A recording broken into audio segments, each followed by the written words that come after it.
Песен специален поздрав за Елтън Джони. Чичо Джони, как си, Чичо Джони? Чичо Джони, там ли си, Чичо Джони? Чичо Джони, Чичо Джони.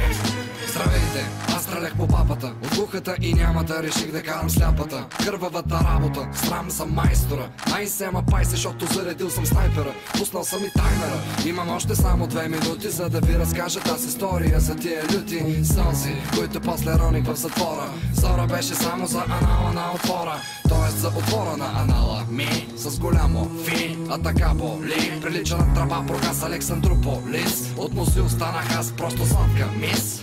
Моят закелени Гюстенян Бибарян бе арменец по народност, по душа гей хрям и без срам ми предложи, цитирам: хе-хе-хе, сам не мога аз пред тебе знай да мастурбирам. С други думи трябва и аз да вляза на купона. Бяха думите на тая сладка гей примадона. Моля, моля, няма как да стане ненаситна моя. Знай хоката си е моя, с други думи моя воля е дали да ти е дам или не. Отговорих му сърдито като кала без кафе, като чалга без маде. Те на Митко Пайнера се тели е да кажа, кастингите на планета ги провеждат те. Но това е друга тема. В момента копелето иска да ме види с тия тема и жартиери да ме направи принцеса, и случая заслужаваше най-драстичната намеса като крак в носа. О, не, сняг в къса. Говоря глупости, не сън от клетката на тоя тъла съм висящ от тавана. Той разбра и изгоря. Кое мерси, по-точно е моето благодаря. Значи добре, че влезна в затвората, се почувствах като истинска жена. Аз най-обичам да ме бият с електрически палки, пък ако могат и да вибрират. Мечтая се да ме хареса някой здрав хубав българин, да сме си като релика, да е космат, потен и готин. Ех, майко!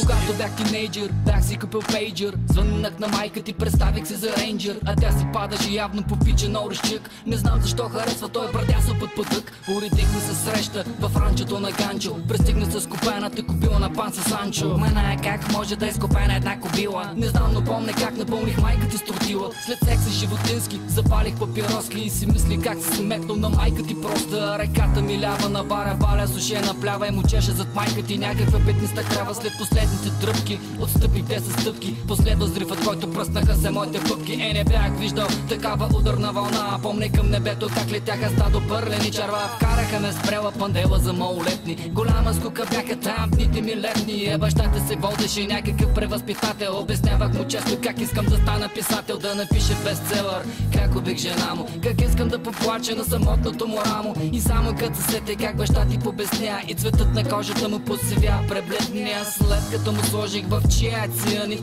малко се почувства, как да каже, убит.